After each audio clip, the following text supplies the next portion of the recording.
Hi hello నమస్తే. నేను మీ శ్రీదేనివాస్. అందరూ ఎలా ఉన్నారు? బాగున్నారండి? 10 నిమిషాలు అయిపోయే వంకాయ పచ్చడి చెప్తున్నానండి. చాలా అంటే చాలా బాగుంటుంది. ఒకసారి ట్రై చేయండి. వంకాయలని కొంచెం ఒక 2 అంగుళాల మందం కోసుకొని ఆయిల్లో వేసుకొని కొంచెం కొంచెంగా వేయించుకోండి.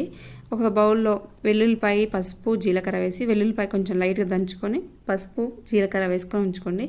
ఇవి ఎర్రగా అవుతాయి కదండి. అలా వేగిన తర్వాత అవన్నీ ఒక గిన్నెలో వేసుకోండి.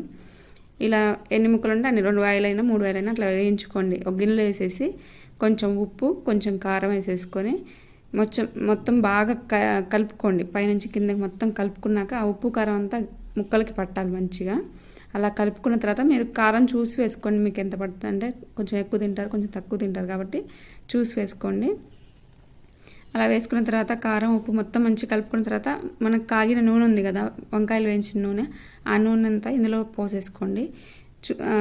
చాలా అంటే చాలా బాగుంటుంది. ఒకసారి ట్రై చేయండి తప్పకుండా. ఇది మా పిల్లలకి కానీ మా వారికి కానీ చాలా ఇష్టం. ఈ వెల్లుల్లిపాయ ఇదంతా అంటే మనం వేయించినట్టు అందులో వేస్తుంటాం కాబట్టి వెల్లుల్లిపాయలు మంచిగా మగ్గిపోయి ఉంటాయి ఇందులో. సో జీలకర్ర కూడా ఉంది కాబట్టి టేస్ట్ అంటే తగులుతూ ఉంటుంది. టేస్ట్ కూడా చాలా బాగుంటుంది. ఒకసారి తప్పకుండా ట్రై చేయండి friend. Okay friends, bye. Only 10 నిమిషాల్లో అయిపోతుంది. ట్రై చేయండి తప్పకుండా. బాయ్.